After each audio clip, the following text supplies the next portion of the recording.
50 тысяч российских и северокорейских военнослужащих сосредотачиваются перед атакой, почему ситуация на поле боя осложнилась и в целом ухудшается, а также как Путин реагирует на широкомасштабную атаку беспилотников на Москву. Об этом мы поговорим с Юлианом Рёбке, старшим политическим редактором Бильд. Юлиан, рада вас видеть и спасибо, что присоединились к нам. Спасибо. Газета The New York Times сообщила, что 50 тысяч российских и северокорейских солдат готовятся начать широкомасштабное контрнаступление в Курской области России. По словам американских чиновников, российские войска наносят ракетные удары по украинским позициям в Курской области и применяют против них артиллерию, но масштабного наступления пока не начали. А как насчет ваших ожиданий? Как вы думаете, будет ли правительство Северной Кореи санкционировать свои войска для проведения долгосрочных операций на Украине, или они предназначены только для контрнаступления в Курской области? Думаю, начнем с ситуации в Курске. Как вы упомянули, есть многочисленные сообщения о том, что многие тысячи российских и корейских солдат готовы к развертыванию. Я всегда немного скептически отношусь к цифрам. Я думаю, что мы видели очень хорошую информацию от 95-й бригады вооруженных сил Украины, которая последние 3-4 дня обороняла район Малой Локни против 810-й бригады морской пехоты Российской Федерации. И они были очень успешными. Они говорят, что 28 российских боевых бронированных машин, в основном БТР-82, который является очень современной боевой машиной, были уничтожены, а 100 солдат погибло и 100 получило ранения с российской стороны. Так что я думаю, что это реально. Когда мы видим контрнаступление с российской стороны, как мы видели 4 недели назад, я думаю, из Коренева. Это тоже было 10 танков. Сейчас у нас 28 танков, возможно, 30 танков. Но это всегда размер роты, даже не бригады. Да, возможно, что там есть 50 тысяч солдат всех вместе, которые дислоцируются и разворачиваются. Но я думаю, что когда дело доходит до реальных контратак, вы должны видеть, что есть только несколько вариантов и возможностей. Вы видели это на кадрах, что, например, как только они сталкивались с озером, россиянам приходилось отступать, потому что одна машина была уничтожена, а другие не могли проехать, потому что был лес или озеро. Я думаю, то, что мы видели в течение последних 3 дней, это реалистично, и мы можем ожидать такое. Так что, когда дело доходит до контрнаступления, в этот важный день может быть задействовано 300 или 400 до 500 солдат, но не 50 тысяч одновременно. С другой стороны, вы спрашивали о северокорейцах. Я думаю, как и многие другие, северокорейцы будут обманом втянуты в боевые действия. Мы слышали это от многих, как я помню в прошлом году. Думаю, это были какие-то сведения от частной армии. Они сказали, что должны что-то охранять. Вместо этого их отправили на мясорубку. Мы слышали это от вагнеровцев. Мы слышали это от мобилизованных, что их всегда использовали гораздо более агрессивно, нежели им рассказывало российское командование. То же самое справедливо и для северокорейских солдат. Им сказали: вы в тылу, вы сзади, вы будете только обороняться. Но я думаю, что на самом деле мы увидим, как хотя бы некоторые из них будут использоваться на поле боя против украинских войск, либо в Курской области. Думаю, это наиболее вероятная версия, а может и позже на Украине. Юлиан, если говорить о ситуации в Украине, то главнокомандующий вооруженными силами Украины Александр Сырский заявил, что ситуация на поле боя имеет тенденцию к ухудшению. Ситуация остается сложной и имеет тенденцию к эскалации. Противник, используя численное превосходство, продолжает вести наступательные действия и сосредотачивает основные усилия на Покровском и Кураховском направлениях. Как вы считаете, находится ли украинский фронт под угрозой обрушения? Я думаю, что риск есть всегда. Однако пока мы не видим обрушения всего фронта. У нас есть длинный фронт в Запорожье, например, на юге, который очень и очень устойчив с украинской стороны. У нас также большая часть фронта, по-моему, в районе Торецка, который достаточно стабилен. Видно не только в черте города, но и на севере и юге. Когда речь идет о Часовом Яре, он стабилен, если говорить о Нью-Йорке, стабилен. Но, как вы справедливо упомянули, есть места, особенно район между Покровском и Угледаром. Это 100-километровый фронт, где российская армия очень сильна, она очень давит и также имеет тактический успех, по крайней мере. Они захватили почти 250 квадратных километров за последние 3 недели, и они продолжают наступать. Как вы знаете, было захвачено Селидово, захвачен Угледар, и сейчас мы видим угрозу захвата и Курахова. И, как и в других городах, вряд ли это будет лобовая атака. Так что они не идут ва-банк, но вы видели, я думаю, 46-я бригада там очень сильно обороняется, и они уничтожают много российских танков, идущих из Максимилиановки в Курахово по прямой дороге, но в то же время это большая проблема. Они обходят с флангов украинскую армию. Так что они идут с юга, и вы знаете, что они были недалеко от нескольких деревень. А также в Солнцевке мы видели как минимум огонь украинских танков в черте города. Это означает, что они уже обошли Курахово на севере и на юге, и это, конечно, делает тактическую ситуацию для солдат, а там много тысяч солдат в Курахово и вокруг него, очень опасный. Если посмотреть, что россияне уже прошли свои позиции, они находятся на западе от своих позиций, к северу и югу. И в конце концов, я еще раз скажу, что украинская армия должна решить, хотят ли они рисковать быть окруженными и воевать в окруженном городе. Я думаю, что они этого не хотят, и альтернативой было бы своевременно отвести войска на запад. И тогда, к сожалению, Россия возьмет еще один город. Я думаю, что 18 тысяч жителей были в Курахово, когда я был там в сентябре, и, к сожалению, это катастрофическая ситуация. И если вы посмотрите на то, что происходит в результате, то это не развал армии. Это не значит, что украинская армия перестает существовать или убегает, но это означает, что еще один город, еще 20 сел вокруг и еще 200-300 квадратных километров попадают в руки российской армии. И, конечно, если посмотреть на это территориально, то это выглядит как региональный коллапс. Юлиан, я вижу сообщение о том, что утром 11 ноября российские войска обстреляли Курахово в Донецкой области. В результате была разрушена дамба Старой Терны Кураховского водохранилища, сообщают Новости Донбасса и Суспільне Донбасс. По данным Новости Донбасса, вода в реке Вовча на данный момент поднялась на 1 метр. В деревнях вдоль реки вода поднимается. И также я вижу, что Роман Тырон, глава Кураховской городской военной администрации, говорит Суспільному, цитата, «Мы знаем, что вода идет через села, расположенные возле плотины Старой Терны. Мы не можем подтвердить характер повреждения или его серьезность. Мы не можем осмотреть дамбу из-за постоянной угрозы со стороны России». Что вы думаете по этому поводу? Да, я сам пользовался этой дамбой и дорогой несколько раз в середине сентября, и в то время это было похоже на игру на выживание, потому с утра до вечера российская армия обстреливала дамбу. Они скидывали бомбы ФАБ-500. И это была действительно ужасающая ситуация, потому что когда мы проезжали дамбу утром, повреждений было немного. А когда мы ехали во второй половине дня, повреждений было гораздо больше. Так что я могу, по крайней мере, сказать вам, что российская армия пытается разрушить эту дамбу, потому что это важный маршрут снабжения для Курахова. На запад в Андреевку идет только один путь, а до этого, кажется, Дахно — это первое село. А это тот, что идет на Берестки и Ильинку на севере. И, как вы знаете, российская армия уже заходит в Ильинку, и они очень-очень близки к тому, чтобы взять Берестки. Конечно, я не знаю, кто разрушил дамбу сейчас. Россияне пытались сделать это очень часто, но тогда у них были бы также тактические успехи, если бы украинская армия была уничтожена, потому что если россияне действительно находятся очень близко к Солнцевке и очень близко к Бересткам, то они очень близки к захвату всего северного берега Кураховского водохранилища. И в этом случае, конечно, придется разрушить дамбу, чтобы россияне не перекрыли дамбу и не атаковали само Курахово с северо-запада, что было бы действительно опасно. Я думаю, что наводнение не такое уж и большое. К западу от водохранилища не так много деревень. На востоке есть еще села, и многие люди уже бежали от российских обстрелов и от российского наступления, поэтому я думаю, что опасность для мирных жителей не так велика из-за разрушений. Но, конечно, возможность использовать дамбу в качестве пути снабжения теперь исчезла. Я думаю, что теперь уже навсегда. Никто не может отремонтировать ее под обстрелами, поэтому у того, кто сейчас захочет перейти эту дамбу, и для кого важно дойти до самого Курахова, это будет большой проблемой.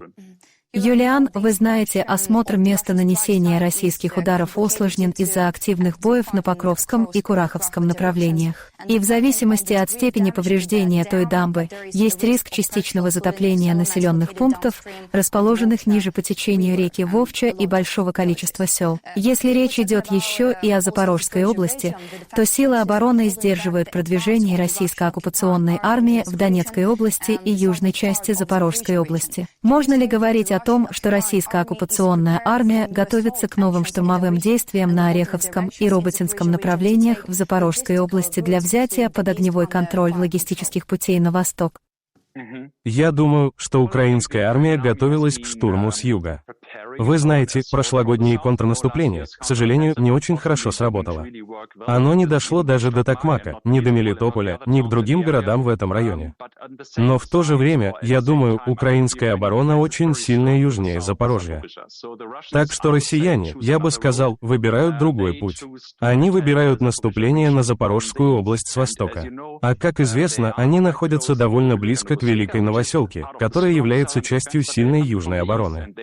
Но они идут с востока. Были сообщения о новых линиях окопов, новых линиях обороны, которые готовятся вблизи и внутри Запорожской области, поэтому я не ожидаю наступления с юга, но ожидаю его с востока, из Донецкой области. А к областной границе Запорожья, как известно, всего пара километров, а к областной границе Днепра, с востока, остался всего 21 километр. Поэтому я думаю, что россияне нацелены на эти областные границы, и я думаю, что все в Украине знают, что никогда нельзя верить тому, что говорит Путин, поэтому никто не думает, что россияне остановятся на областной границе. Они понимают, и поэтому украинская армия готовит оборону Павлограда и других городов. Я видел это своими глазами. Они готовят там линии обороны, потому что знают, что если россияне выйдут на границу области, они тоже ее перейдут и попытаются отнять больше территории Украины. И именно поэтому битва за Донецк – это еще и битва всей Украины. В октябре 2024 года российские войска понесли самые значительные ежемесячные потери с начала полномасштабного вторжения. Как сообщил Энтони Радакин, начальник штаба обороны Великобритании, Радакин отметил, что в октябре российские войска теряли в среднем около 1500 человек в день, как убитыми, так и ранеными. Он добавил, что общие потери России приближаются к 700 тысячам с начала вторжения в феврале 2022 года. Согласны ли вы, что российские вооруженные силы не смогут долго поддерживать ежедневные потери более 1200 человек, пока Путин избегает мобилизации резервистов? Вынужденная мобилизация резерва не решит проблему Путина с поиском людей для работы в промышленности и на фронте.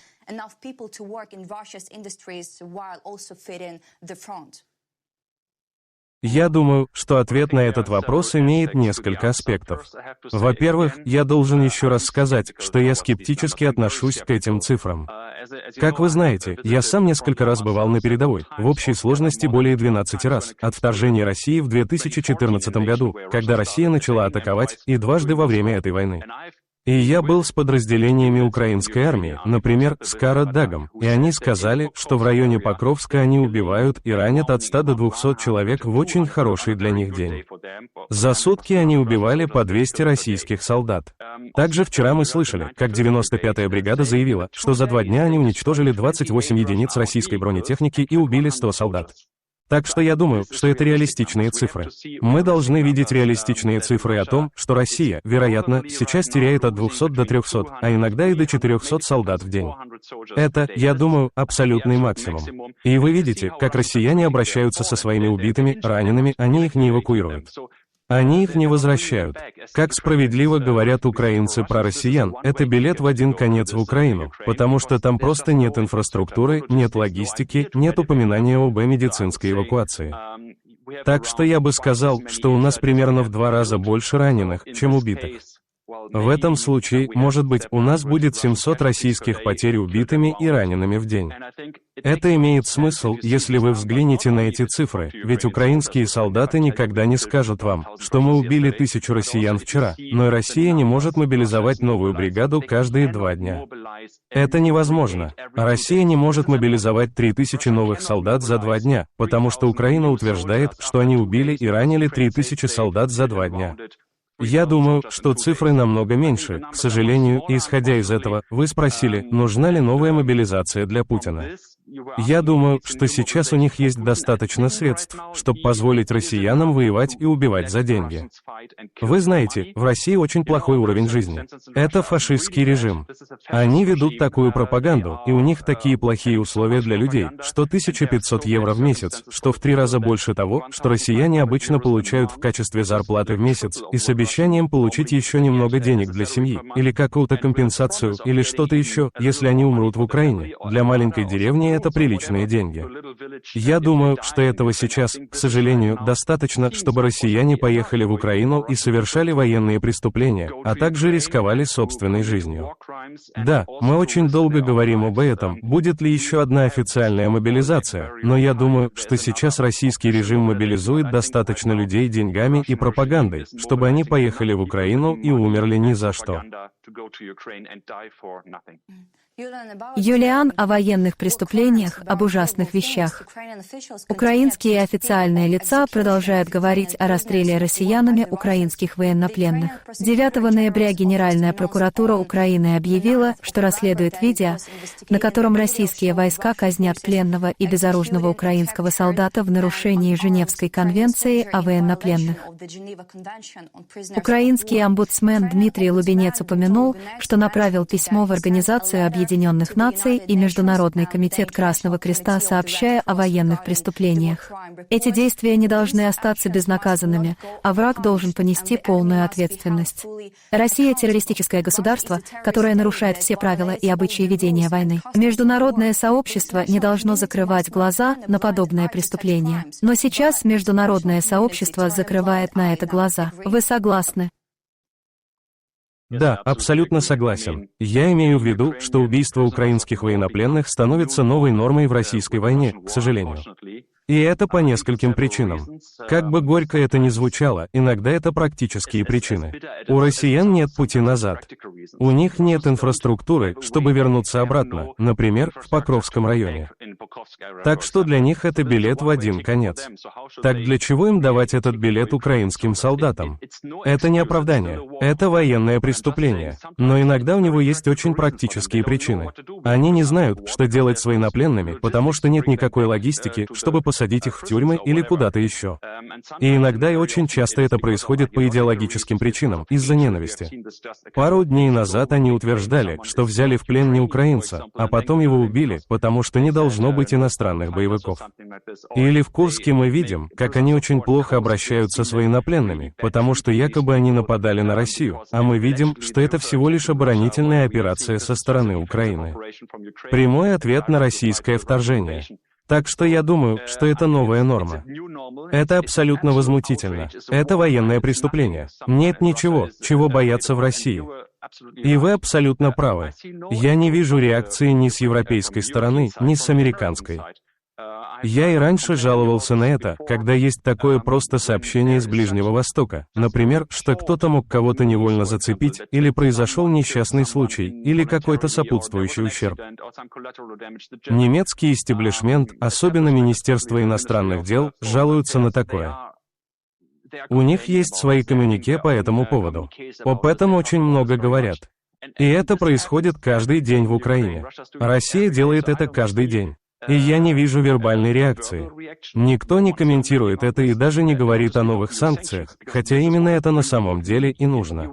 Я рад, что наш вероятный следующий канцлер, когда дело дошло до сути, Фридрих Мерц сказал: «Вы должны сказать россиянам, если вы сделаете это, мы ответим вот так. Если вы продолжите атаковать украинскую инфраструктуру и убивать украинских военнопленных, мы также будем идти на эскалацию. Мы придем к вашим условиям и сделаем для вас цену еще выше». К сожалению, пока мы этого не видим.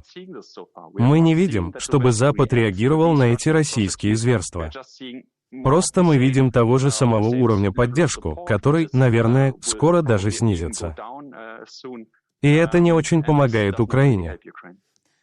Я также вижу новое сообщение о военном преступлении, где россиян подозревают в казни как минимум 2 украинских военных в Курской области. Поэтому каждый день, каждую ночь Россия развязывает один и тот же террор. Мишенью становятся все новые и новые гражданские объекты. Россия хочет только продолжать войну, и каждый ее удар сводит на нет любые дипломатические претензии со стороны России. 11 ноября российские войска нанесли удар баллистической ракетой по городу Кривой Рог и попали в 5-этажный дом. Спасательная операция продолжается. Под обломками могут быть люди. Россия убивает нас каждый день. Почему нет никакой реакции со стороны наших партнеров? Что может остановить российские террористические атаки на Украину, если речь идет о бомбах, о ракетах и так далее? Есть много практических шагов, которые мы могли бы предпринять как Запад. Мы могли бы дать Украине разрешение на нанесение ударов по российским аэродромам с помощью оружия, которое у нее есть. Сегодня мы услышали от господина Зеленского, что Франция и Великобритания готовятся отправить больше крылатых ракет Storm Shadow. Но они основаны на GPS, и россияне очень хорошо умеют их глушить. К сожалению, это одна из причин, почему я считаю, что эти ракеты не были использованы для ударов по Крымскому мосту, когда это было необходимо. Сейчас, как вы знаете, есть другие пути снабжения в оккупированный Крым. Я думаю, что практических шагов много. Разрешение, а также могли бы дать новое оружие. Я не понимаю, почему американцы не отдают Украине ни одной из своих 60 американских батарей «Патриот». Я этого не понимаю. В то же время, когда речь идет о российских самолетах, следующих за планирующими бомбами, и я думаю, что планирующие бомбы здесь являются эвфемизмом, потому что эти бомбы управляемые. Они поражали цель с точностью всего до 10 метров. Так что мы могли бы многое сделать против этих систем. Мы могли бы дать Украине больше систем вооружения, систем «Патриот» и особенно больше ракет или снарядов. Я думаю, что это тоже важно, потому что это не поможет Украине, если вы дадите им не 5, а 7 систем, но всего 10 ракет в месяц. Чем же это поможет? Я не знаю. То же самое и с АРСТ. Вы знаете, это система меньшей дальности. Мы даем больше систем ИРСТ Украине. Но, насколько мне известно, мы до сих пор даем в том же еженедельном и месячном количестве, что давали в прошлом году, потому что говорим, что мы не можем увеличить производство, и это, я думаю, является своего рода отговоркой. Так что да, мы могли бы сделать многое. Мы могли бы очень помочь Украине. Я не понимаю, почему мы не делаем больше. Я думаю, что это было бы в наших интересах, потому что если Россия в какой-то степени победит Украину на своих условиях, это не значит, что Киев падет, а значит, что Россию это устраивает. То Россия нападет на следующую страну, которая может быть страной НАТО, и тогда у нас будет гораздо большая война. Поэтому в наших интересах остановить Россию там, где она сейчас находится. Я не могу ответить на вопрос, почему мы этого не делаем. Юлиан, вы сказали о Storm Shadow, и ожидается, что лидеры Франции и Великобритании встретятся в Париже 11 ноября. Я думаю, что они встретились, чтобы обсудить последнюю отчаянную попытку убедить США позволить Украине нанести удар вглубь России западным оружием до того, как Дональд Трамп войдет в Белый дом в январе. Газета The Telegraph сообщила, что это ударит по источникам в правительстве Великобритании. Стоит ли надеяться, что президент Джо Байден даст одобрение, которого добивается Киев в течение месяцев в качестве шага к укреплению своего внешнеполитического наследия, на ваш взгляд? Честно говоря, для этого уже поздно. Во-первых, у Украины нет достаточного крылатых ракет, чтобы нанести ущерб. Во-вторых, я сказал о возможностях радиоэлектронной борьбы, которые Россия создала против Storm Shadow, и именно в этом проблема. Мы даем России столько месяцев на адаптацию, на обучение, на изучение нашего оружия. И затем, как только мы понимаем, что наше оружие больше неэффективно, мы даем другое оружие, возможно, Леопард-2 или что-то в этом роде. Так что это действительно помогло России увидеть, что делает Запад, и всегда привыкать к тому, что он делает. В то же время нельзя забывать, что даже если президент Байден согласится, нам понадобится пара недель, чтобы доставить ракеты в Украину. Нам нужна информация об аэродромах. То есть это не помогает, если у вас есть ракеты и разрешения, но у вас нет информации. Не поможет, если вы попадаете в пустую взлетно-посадочную полосу или пустую рулежную дорожку. Нужно было бы ударить в бомбардировщик Ту-95 на земле. Поэтому вам нужна своевременная информация о том, когда и где самолет находится, и где ему нанести ущерб.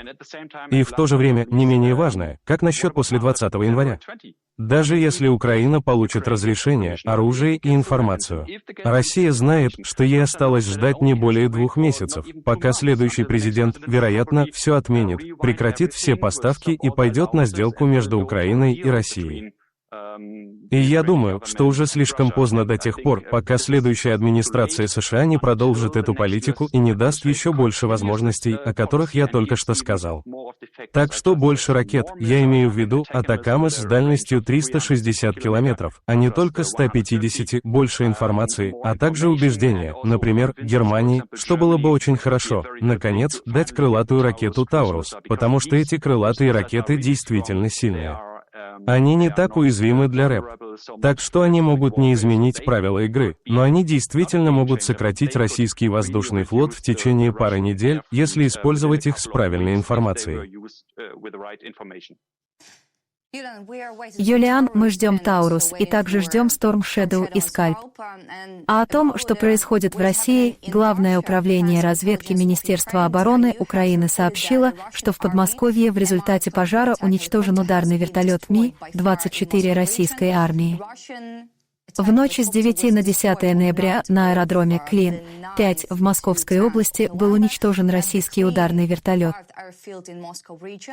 Сообщается, что сгоревший вертолет принадлежал 92-й инструкторской исследовательской вертолетной эскадрилье специального назначения 344-й Центральной эскадрилье боевого применения и переучивания летного состава ВС РФ. Как бы вы оценили ту спецоперацию Главного управления разведки? Я бы сказал, во-первых, согласно международному праву, Украина имеет полное право перенести войну России на территорию России.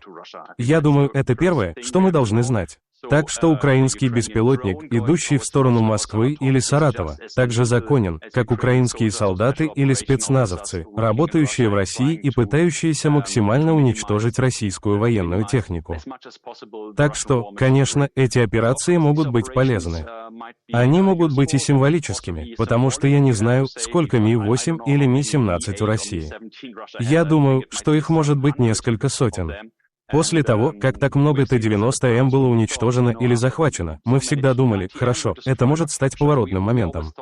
Когда впервые использовались Т-90, Т-80, Т-72, Т-64, Т-62, а затем даже Т-54, мы это видели.